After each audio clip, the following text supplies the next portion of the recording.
जीवन कोचिंग संस्थान आजमगढ़ में आपका एक बार फिर से स्वागत है।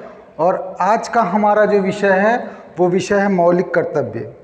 अधिकारों की बात तो हम बहुत करते हैं, लेकिन कर्तव्यों से हम पीछे हट जाते हैं। और अधिकारों और कर्तव्यों में बड़ा घनिष्ठ संबंध होता है। हमारा आज का जो विषय है, क्या है विषय हमारा है मौलिक कर्तव्य। विषय का हमारे नाम है मौलिक कर्तव्य। इस पर हम आज चर्चा करेंगे। देखिए, अधिकारों और कर्तव्यों के मध्य घनिष्ठ संबंध होता है। अधिकारों और कर्तव्यों के मध्य घनिष्ठ संबंध होता है। इसीलिए वाइल्ड ने कहा था, किसने कहा था? आप कहेंगे वाइल्ड ने कहा था, अधिकारों के इस संसार में कर्तव्यों का विशेष महत्व है। वाइल्ड ने क्या कहा था कि अधिकारों के इस संसार में कर्तव्यों का विशेष महत्व है। हमने आपको क्या बताया? हमने आपको बताया आज का हमारा विषय है मौलिक कर्तव्य, और अधिकारों और कर्तव्यों के मध्य घनिष्ठ संबंध होता है। इसीलिए वाइल्ड ने कहा अधिकारों के इस संसार में कर्तव्यों का विशेष महत्व है। अब बात आती है मौलिक कर्तव्य की। तो जो मूल संविधान जब बना आपका, जो 26 जनवरी 1950 को लागू हुआ, तो मूल संविधान में मौलिक कर्तव्य नहीं थे। आप कहेंगे क्या? आपको क्या बताया गया? ये बताया गया कि जो मूल संविधान आपका बना, मूल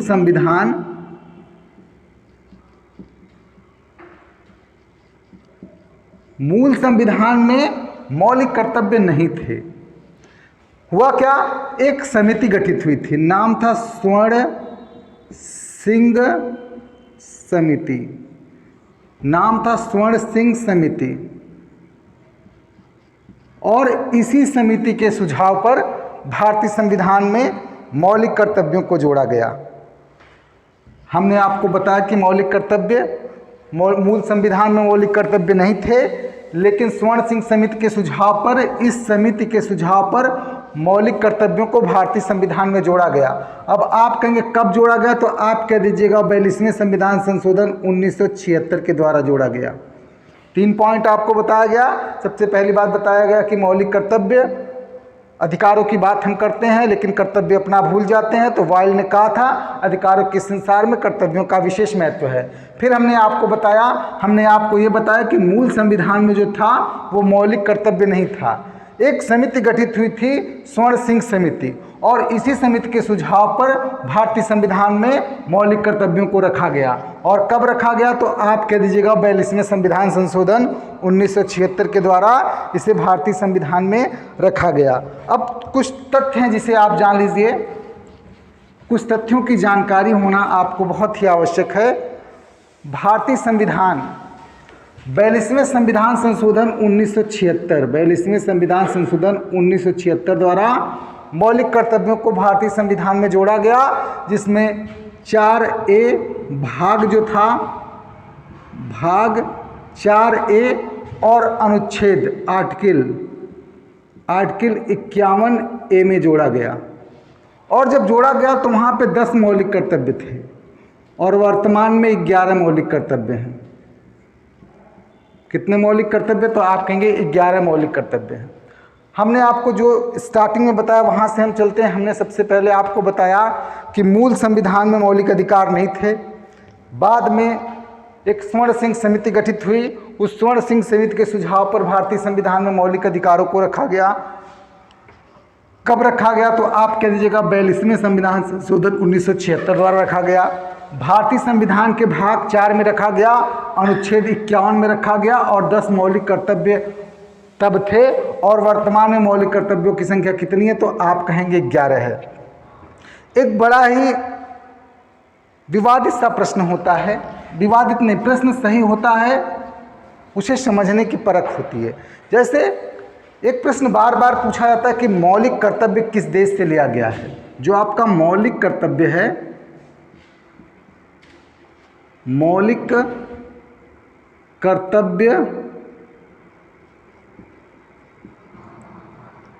कर्तव्य किस देश के संविधान से लिया गया है? किस देश के संविधान से लिया गया है?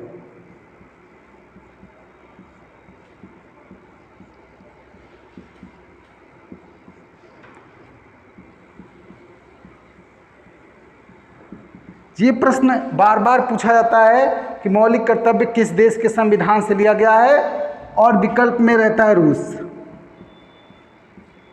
देखिए, यदि विकल्प में सिर्फ और रूस हो तो ये विकल्प सही है। अगर केवल विकल्प में आपसे प्रश्न इतना पूछा जाए कि मौलिक कर्तव्य किस देश के संविधान से लिया गया है, तो आप बता दीजिएगा रूस। लेकिन यदि विकल्प में पूर्व सोवियत संघ लिखा हो, पूर्व सोवियत संघ, क्या लिखा हो, पूर्व सोवियत संघ, प्रश्न आपसे पूछा जाए कि मौलिक कर्तव्य किस देश के संविधान से लिया गया हो, यदि विकल्प में ये दोनों हों, रूस भी हो और पूर्व सोवियत संघ हो, तो आपका सही उत्तर होगा पूर्व सोवियत संघ, ना कि रूस। यदि दोनों हो तो पूर्व सोवियत संघ, यदि नहीं है, ये शब्द नहीं लिखा गया है पूर्व सोवियत संघ के बारे में, तो आपका जो विकल्प सही होगा वो रूस होगा। अब सवाल है क्यों ऐसा। देखिए, जिस रूस की आज आप जिस रूस को देख रहे हैं, ये रूस 1945 के सेकेंड वर्ल्ड वार के बाद से लगाकर 1991 तक पूर्व सोवियत संघ था, और इस पूर्व सोवियत संघ में लगभग 15 देश शामिल थे। और आपका जो मौलिक कर्तव्य आपके संविधान में लिया गया है, ये 42वें संविधान संशोधन 1976 द्वारा लिया गया था। तो 1976 में रूस न होकर के क्या था, पूर्व सोवियत संघ था। इसलिए आपका जो सही उत्तर होगा वो पूर्व सोवियत संघ होगा। हमने आपको अब तक क्या क्या बताया, हमने अब तक आपको ये बताया कि अधिकारों के इस युग में कर्तव्यों का विशेष महत्व होता है, इसीलिए वाइल्ड ने कहा था अधिकारों के संसार में कर्तव्यों का विशेष महत्व है। फिर हमने आपको बताया कि मूल संविधान में जो था, मूल संविधान आपका था, उसमें मौलिक कर्तव्य नहीं थे। इसे एक समिति गठित हुई थी, जिस समिति का नाम था स्वर्ण सिंह समिति, और इसी स्वर्ण सिंह समिति के सुझाव पर आपके संविधान में मौलिक अधिकारों को रखा गया। अब फिर उसके बाद हमने आपको बताया कि मौलिक अधिकार भारतीय संविधान के भाग 4A में अनुच्छेद 51A में कुल 10 मौलिक कर्तव्यों को रखा गया था, वर्तमान में इनकी संख्या 11 है। फिर हमने आपको बताया कि मौलिक कर्तव्य कहाँ से लिए गए। हमने आपको बताया विकल्प 2 टाइप्स के हैं। यदि विकल्प में रूस और पूर्व सोवियत संघ दोनों दिया हो तो सही उत्तर पूर्व सोवियत संघ होगा, ना कि रूस होगा। यदि पूर्व सोवियत संघ नहीं दिया है तो जो आपका सही उत्तर होगा वो होगा आपका रूस। देखिए क्यों ऐसा क्यों है, ऐसा क्यों कि जिस रूस की संकल्पना हम आज कर रहे हैं वो रूस नहीं हुआ तो होता था। ये 1945 से लगाकर 1991 के मध्य ये पूर्व सोवियत संघ हुआ करता था। इसमें 15 देशों का एक समूह था। आपका मौलिक कर्तव्य 1976 में आया। जब 76 में आया तो ये रूस न होकर पूर्व सोवियत संघ था, इसलिए आपका सही उत्तर जो होगा वो पूर्व सोवियत संघ होगा, ना कि रूस होगा। अब हम आगे चलते हैं।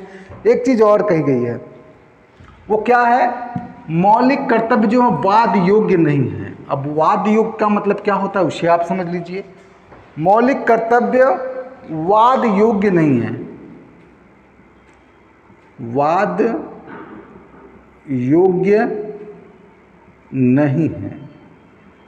अब ये क्या होता है, जैसे यदि हम मौलिक कर्तव्यों का पालन नहीं करते हैं तो किसी न्यायालय में कोई चुनौती नहीं दी जा सकती। हमने आपको याद होगा, हमने आपको पढ़ाया था राज्य के नीति निर्देशक तत्व, जहाँ पे हमने आपको बताया था अनुच्छेद 37, वहाँ पे हमने आपको बताया था कि मौलिक कर्तव्य जो नीति निर्देशक तत्व हैं वो वाद योग्य नहीं है। ठीक उसी प्रकार से मौलिक कर्तव्य जो हैं वो वाद योग्य नहीं है। अब थोड़ा सा हम देख लेते हैं क्या क्या मौलिक कर्तव्य मुख्य रूप से थे। अगर कुल मौलिक कर्तव्यों की बात की जाए तो उनकी संख्या कितनी है वर्तमान में, तो आप कहेंगे 11। मौलिक कर्तव्यों की संख्या कितनी है तो आप कहेंगे 11। तो पहला क्या है, बस समझते चलिएगा, इसको लिख लीजिएगा। संविधान का पालन करना और उसके आदर्शों, संस्थाओं, राष्ट्रगान, संविधान का पालन करना, संविधान का पालन, संविधान का पालन करना, उसमें आस्था रखना। संविधान का यदि आप सम्मान नहीं करते हैं तो ये संविधान का सम्मान करना आपका मौलिक कर्तव्य है। संविधान का सम्मान करना या संविधान का पालन करना, राष्ट्रगान का पालन करना, संविधान का पालन करना, संस्थाओं का पालन करना, राष्ट्रगान का सम्मान करना और राष्ट्रध्वज, राष्ट्रगान के साथ साथ राष्ट्रध्वज का भी सम्मान करना, ये आपका क्या होगा? मौलिक कर्तव्य होगा। पहले कर्तव्य की चर्चा हम कर रहे हैं, वो क्या है चर्चा? संविधान का पालन करना, राष्ट्रगान और राष्ट्रध्वज का सम्मान करना। दूसरे मौलिक कर्तव्य पे हम आते हैं तो दूसरा मौलिक कर्तव्य जो है वो ये कहता है कि स्वतंत्रता के लिए हमारे संघर्ष, मतलब स्वतंत्रता में संघर्ष के दौरान प्रेरित करने वाले जो भी महापुरुष थे उनके आदर्शों का पालन करना।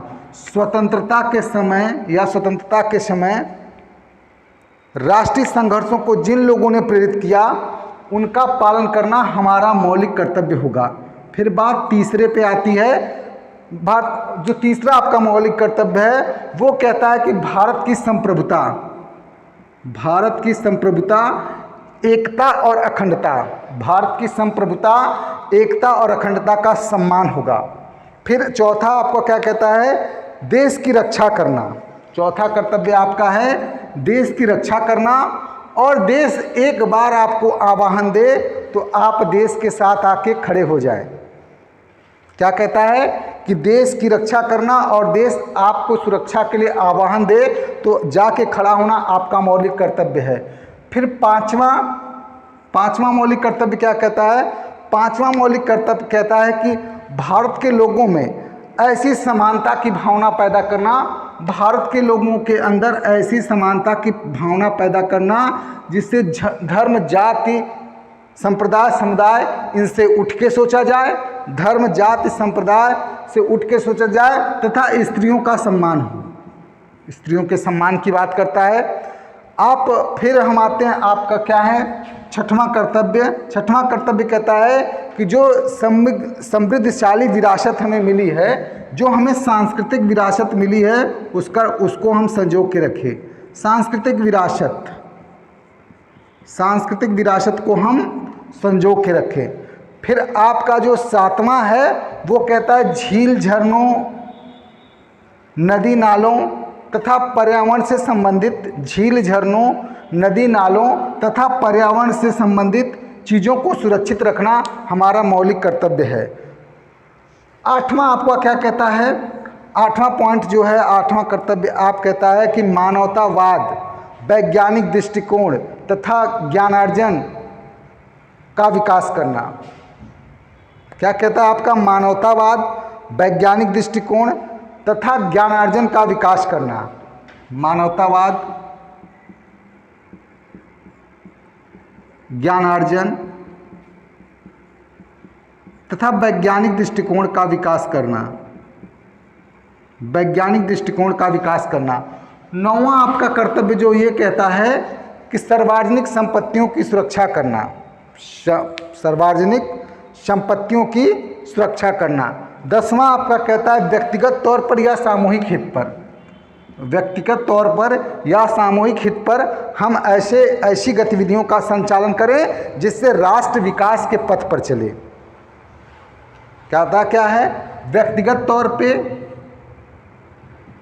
या सामूहिक रूप से, व्यक्तिगत रूप से या सामूहिक रूप से हम ऐसे कर्तव्यों या गतिविधियों का संचालन करें जिससे राष्ट्र उन्नति के मार्ग पर हो। और 11वां आपका कहता है कि 6 से 14 वर्ष के बच्चों के लिए माता पिता का यह कर्तव्य होगा कि 6 से 14 वर्ष के बच्चों के लिए निःशुल्क शिक्षा की व्यवस्था करें। क्या कहता है? माता पिता का यह मौलिक कर्तव्य है कि 6 से 14 वर्ष तक के बच्चों के लिए निःशुल्क शिक्षा की व्यवस्था करें। तो आज का जो टॉपिक था हमारा मौलिक कर्तव्य वो समाप्त हुआ। अब हम थोड़ा सा एक बार फिर से रिवीजन कर लें मौलिक कर्तव्यों में हमने आपको क्या क्या बताया है उसके बारे में, फिर हम नेक्स्ट टॉपिक पर चलते हैं।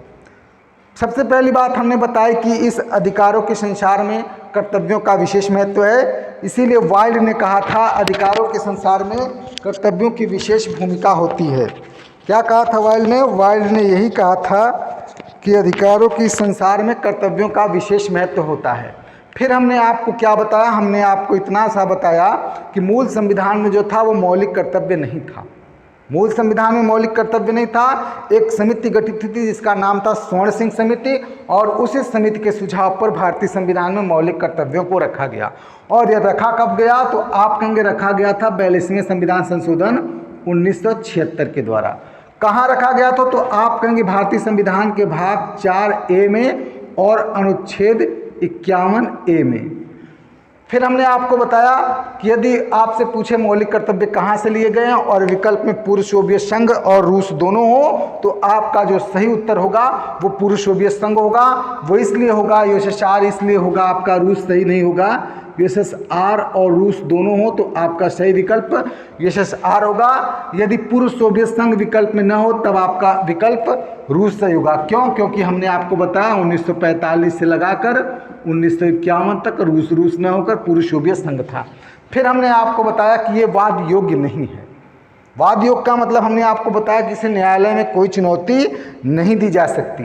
फिर आपको बताया गया अगला पॉइंट, क्या बताया गया कि वर्तमान में कुल 11 मौलिक कर्तव्य हैं, जिसमें आपको पहला कर्तव्य हमने बताया कि संविधान का पालन करना, संवैधानिक संस्थाओं का सम्मान करना, राष्ट्रगान का सम्मान करना और राष्ट्रध्वज का सम्मान करना। फिर हमने जो दूसरे पॉइंट पे हमने चर्चा आपकी की, वो ये था दूसरा पॉइंट हमारे मौलिक कर्तव्यों का,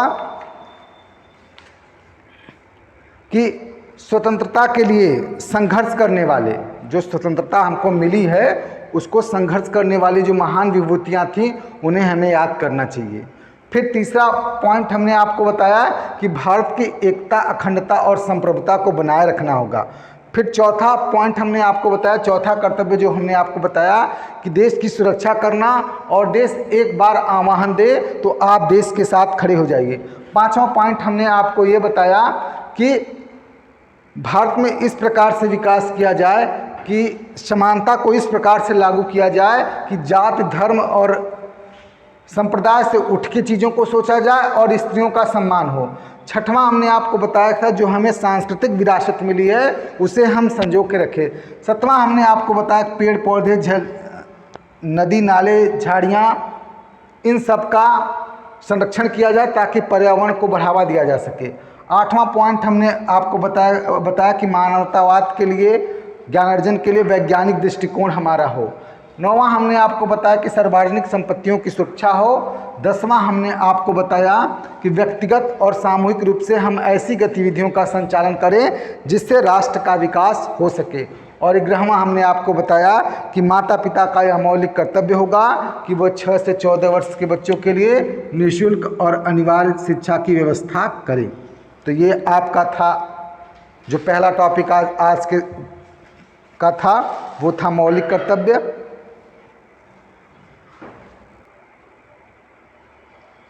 अभी हमने पढ़ा था, क्या पढ़ा था? मौलिक कर्तव्य। और अब हम जो पढ़ेंगे हमारा विषय टॉपिक होगा वो होगा राज्यों का पुनर्गठन। क्या होगा हमारा विषय? राज्यों का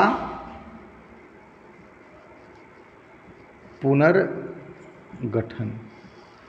अब राज्यों के पुनर्गठन की बात हम कर लें तो देशी रियासतों का भारतीय संघ में विलय जब हुआ, देशी रियासतें, देश आज़ाद हुआ, देशी रियासतों का भारतीय संघ में जब विलय हुआ तो राज्यों के पुनर्गठन की आवश्यकता महसूस हुई। हमारा टॉपिक है राज्यों का पुनर्गठन। जब देशी रियासतों का भारतीय संघ में विलय किया गया तो राज्यों के पुनर्गठन की आवश्यकता महसूस हुई, क्योंकि भारत में भाषाई आधार पर राज्यों के पुनर्गठन की मांग शुरू हो गई थी। क्या हुआ था? भाषाई आधार पर, भाषाई आधार, भाषा के आधार पर राज्यों के पुनर्गठन की मांग शुरू हो गई थी। इसकी जांच के लिए संविधान सभा ने दिसंबर 1948 में एक समिति गठित की। दिसंबर 1948। हमने आपको क्या बताया? राज्यों का पुनर्गठन हमारा टॉपिक है और हमने आपको बताया देशी रियासतों के भारतीय संघ में विलय के बाद राज्यों के पुनर्गठन की आवश्यकता महसूस हुई और भाषा के आधार पर राज्यों के पुनर्गठन की मांग शुरू हो गई। तो संविधान सभा ने क्या किया, दिसंबर 1948 में एस के धर की अध्यक्षता में एक समिति का गठन किया। समिति ने अपना सुझाव दिया और समिति ने अपने सुझाव में कहा कि भाषा के आधार पर राज्यों का पुनर्गठन नहीं हो सकता। समिति ने क्या कहा, एस के धर समिति ने कहा कि भाषा के आधार पर राज्यों का पुनर्गठन नहीं हो सकता। तो पूछा गया क्यों, ऐसा क्यों नहीं हो सकता? तो उसने कहा दोहरी भाषा दोहरे राष्ट्रवाद को जन्म देगी। दोहरी भाषा जो है वो दोहरे राष्ट्रवाद को जन्म देगी, जो भारत की एकता और अखंडता के लिए अच्छी बात नहीं है। इस समिति का व्यापक पैमाने पर विरोध हुआ, राजनीतिक स्तर पर भी व्यापक पैमाने पर विरोध हुआ। और जब इसका विरोध हुआ तो इसका परिणाम हुआ, जयपुर में भारतीय राष्ट्रीय कांग्रेस का अधिवेशन चल रहा था 1949 में। यहाँ पर निर्णय लिया गया कि समिति ने जो सुझाव दिया है उसकी समीक्षा की जाए। तो इसकी समीक्षा के लिए एक समिति गठित हुई जिसे हम कहते हैं जेबीपी समिति। हमने आपको क्या बताया, हमने आपको बताया राज्यों का पुनर्गठन, जिसमें हमने कहा गया कि बताया आपको कि भाषा के आधार पर राज्यों के पुनर्गठन की मांग शुरू हो गई थी और संविधान सभा ने दिसंबर 1948 में एस के धर की अध्यक्षता में एक समिति गठित की थी। इस समिति ने कहा था कि भाषा के आधार पर राज्यों का पुनर्गठन न हो। क्यों, ऐसा क्यों कहा था? ऐसा इसलिए कहा था कि दोहरी भाषा दोहरे राष्ट्रवाद को जन्म देती है। इस समिति का विरोध किया गया था और नकार दिया गया था। भारतीय राष्ट्रीय कांग्रेस का 1949 में जयपुर में अधिवेशन चल रहा था और इस समिति की समीक्षा के लिए एक समिति गठित की गई जिसे हम कहते हैं जेबीपी समिति। और जेबीपी का मतलब होता है जवाहरलाल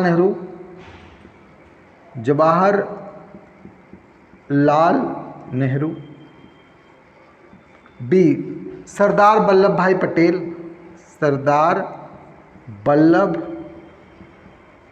भाई पटेल। याद रखिए बारदौली सत्याग्रह के दौरान इन्हें सरदार की उपाधि दी गई थी। तीसरा है पी पट्टाभी सीतारमैया, बहुत बड़ा नाम है, पट्टाभी सीतारमैया।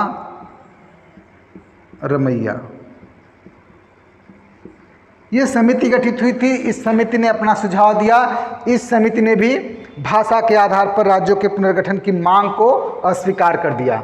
जब भाषा के आधार पर पुनर्गठन की मांग को अस्वीकार कर दिया, इसने स्वीकारा नहीं। इस समिति ने भी कहा कि भाषा के आधार पर राज्यों का पुनर्गठन नहीं होगा।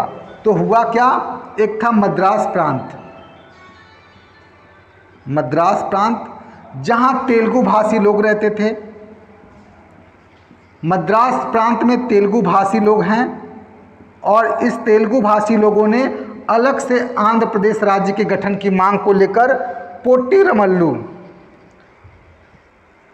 क्या हुआ, जब इस समितियों ने इन सारी मांगों को अस्वीकार कर दिया तो मद्रास प्रांत में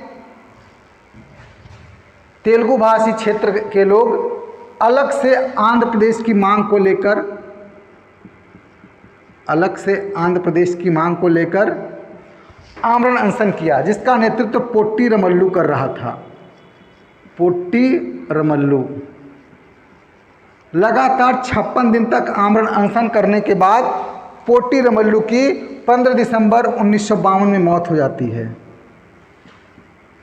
लगातार आमरण अनशन के कारण पोट्टी रमल्लू की 15 दिसंबर 1952 में मौत हो जाती है। ये आंदोलन जिसका परिणाम हुआ कि भारत सरकार ने आंदोलन हिंसक हुआ, जिसका परिणाम हुआ कि भाषा के आधार पर पहले राज्य के रूप में आंध्र प्रदेश का गठन हुआ। बार बार प्रश्न पूछा जाता है भाषा के आधार पर गठित होने वाला पहला राज्य कौन सा था, तो आप कहेंगे आंध्र प्रदेश। कब गठित हुआ था, तो आप कह दिएगा अक्टूबर 1953। भाषा के आधार पर गठित होने वाला पहला जो राज्य था वो आंध्र प्रदेश था। परिस्थितियां आपको बता दी गई कैसा क्यों हुआ था, क्योंकि पोट्टी रमल्लू ने लगातार आमरण अनशन किया था और आमरण अनशन के बाद इनकी मौत हुई। आंदोलन हिंसक न हो, इसे रोकने के लिए सरकार ने भाषा के आधार पर आंध्र प्रदेश राज्य का गठन किया। गठन कब हुआ, तो आपने अक्टूबर 1953 में। लेकिन अभी सरकार की समस्या का समाधान नहीं हुआ। इन गतिविधियों को देखते हुए सरकार ने एक और काम किया। सरकार ने कौन सा काम किया वो आप सुन लीजिए। सरकार ने दिसंबर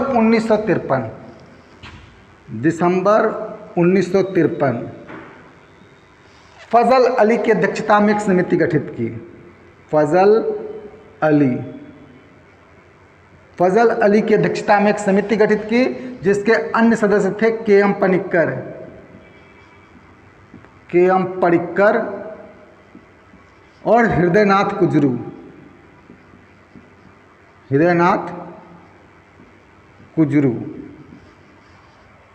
फजल अली की अध्यक्षता में एक समिति गठित होती है, जिसके अन्य सदस्य के.एम. पनिक्कर और हृदयनाथ कुजरू रहते हैं। और इस समिति ने 1955 में अपना सुझाव दिया और सुझाव में निम्नलिखित तीन चार प्रावधान किए गए। सबसे पहला प्रावधान जो किया गया था, उसने कहा था कि भाषा और संस्कृति के आधार पर, क्या कहा था, भाषा और संस्कृति के आधार पर राज्यों का पुनर्गठन नहीं होगा। भाषा और संस्कृति के आधार पर राज्यों का पुनर्गठन नहीं होगा। यदि पुनर्गठन से, दूसरा पॉइंट उसने जो दूसरा सुझाव दिया था, उसने कहा था यदि पुनर्गठन से पंचवर्षीय योजना प्रभावित होती है, जो पंचवर्षीय योजना जिसे हम रोलिंग पंचवर्षीय योजना कहते हैं, यदि राज्य पुनर्गठन से पंचवर्षीय योजना प्रभावित होती है, पंचवर्षीय योजना प्रभावित होती है, तब भी राज्यों का पुनर्गठन नहीं होगा। तीसरा पॉइंट उसने कहा था कि जो ABCD करके 4 राज्यों का गठन किया गया था, वो 4 राज्य समाप्त किए जाएंगे। अब राज्य 2 कैटेगरी में आएंगे, एक केंद्र शासित प्रदेश और एक होगा आपका राज्य शासित प्रदेश।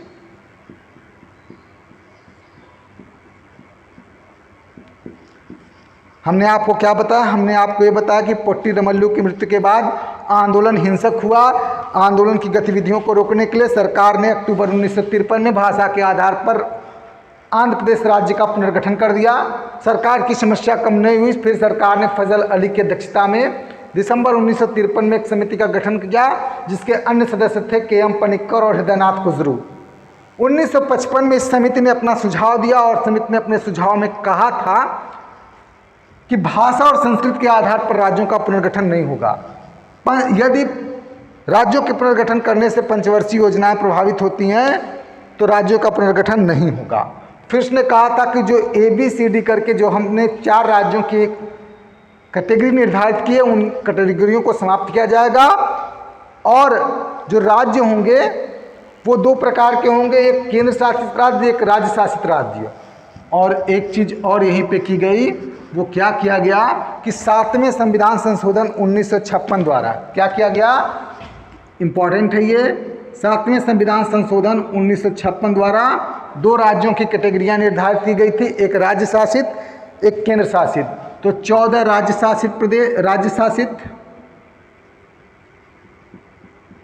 शासित और 6 आपके केंद्र शासित प्रदेशों का गठन किया गया। कितने राज्य, 14 और कितने केंद्र शासित प्रदेश, 6। फिर उसके बाद क्या किया गया उसे आप देखिए, फिर एक एक करके नए नए राज्यों का सृजन किया गया। कैसे कैसे किया गया वो आप देखिए। सबसे पहले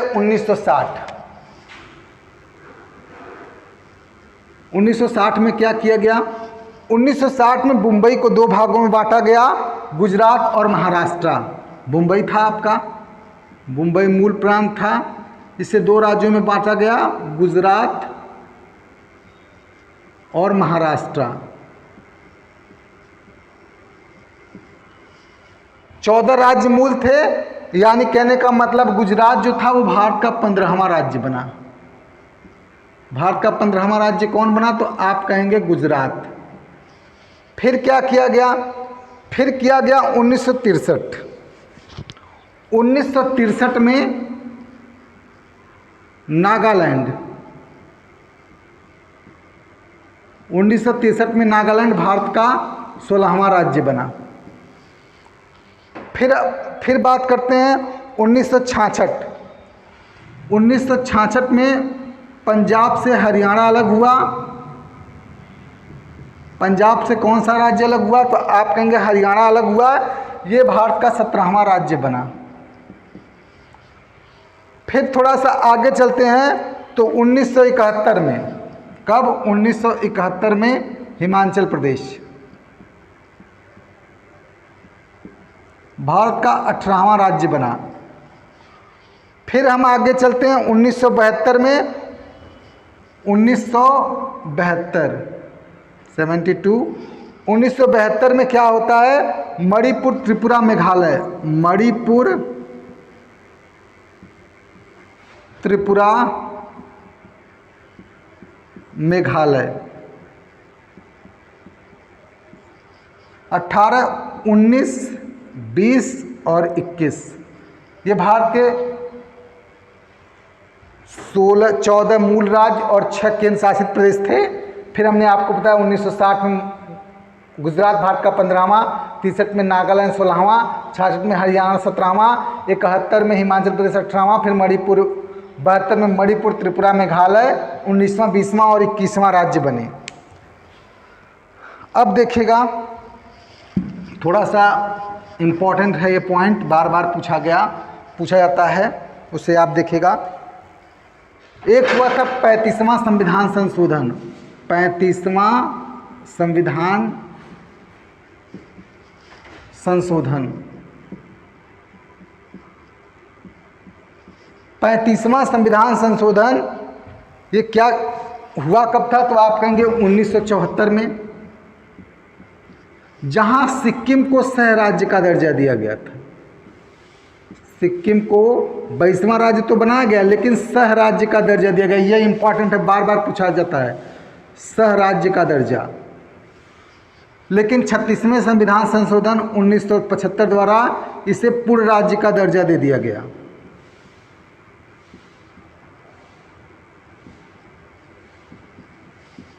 ये इंपॉर्टेंट है, 35वां संविधान संशोधन 1974 के द्वारा सिक्किम को सह राज्य का दर्जा दिया गया, लेकिन बाद में उसे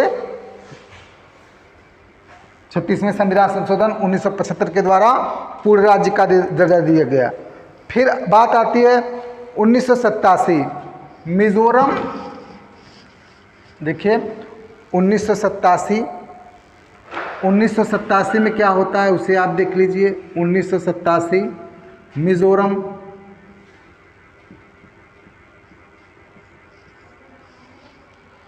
अरुणाचल प्रदेश, मिजोरम, अरुणाचल प्रदेश और गोवा। 22 हमने पढ़ लिया था, 23वां राज्य बना, 24वां राज्य बना और गोवा भारत का 25वां राज्य बना। गोवा भारत का कौन सा राज्य बना? तो आप कहेंगे 25वां राज्य बना। फिर सन 2000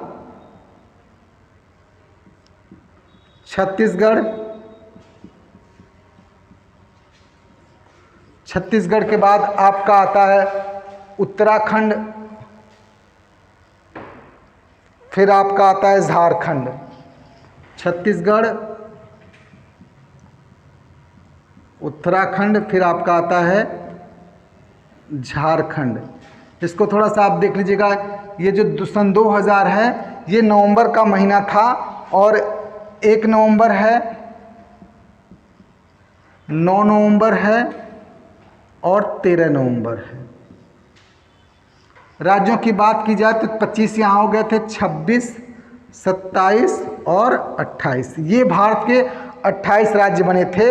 अब क्या हुआ था इसके बाद आप चलिएगा तो 2 जून 2014 को, पूरे कॉन्सेप्ट को यहाँ पे हम आपको क्लियर करते हैं। 2 जून 2014 को आंध्र प्रदेश राज्य का विभाजन करके एक नए राज्य का गठन हुआ जिसका नाम था तेलंगाना। तेलंगाना भारत का 29वां राज्य बना।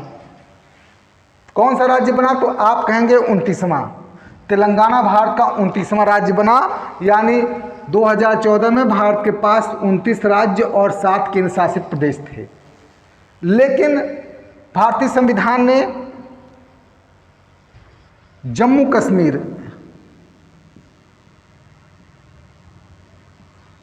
कश्मीर राज्य पुनर्गठन विधेयक जो 5 अगस्त राज्यसभा में 6 अगस्त, 5 अगस्त को राज्यसभा, 6 अगस्त लोकसभा और 9 अगस्त को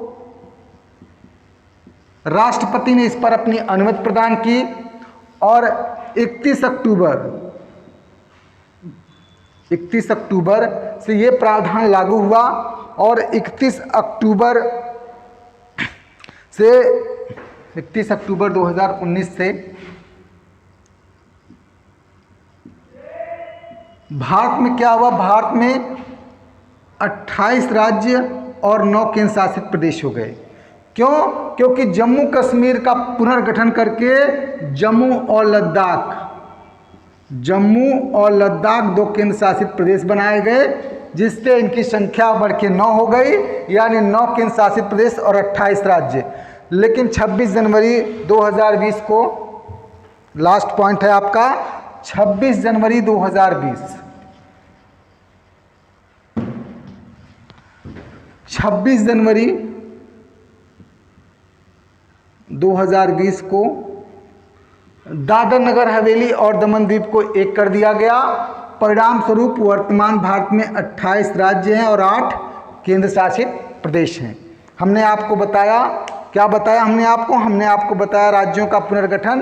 तो राज्यों का पुनर्गठन में हमने आपको ये बताया कि देशी रियासतों के भारतीय संघ में विलय होने के बाद भाषाई आधार पर राज्यों के पुनर्गठन की मांग शुरू की गई, जिसे देखते हुए संविधान सभा ने दिसंबर 1948 में एस के धर की अध्यक्षता में एक समिति गठित की थी।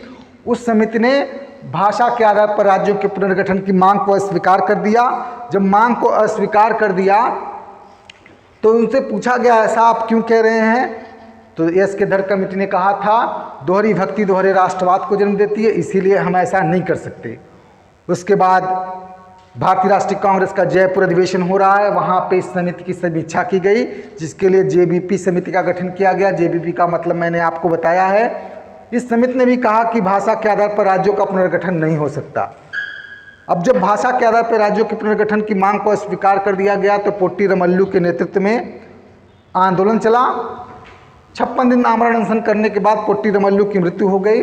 मृत्यु के परिणाम स्वरूप आंदोलन हिंसक न हो, इसके लिए अक्टूबर 1953 में भाषा के आधार पर आंध्र प्रदेश राज्य का गठन कर दिया गया।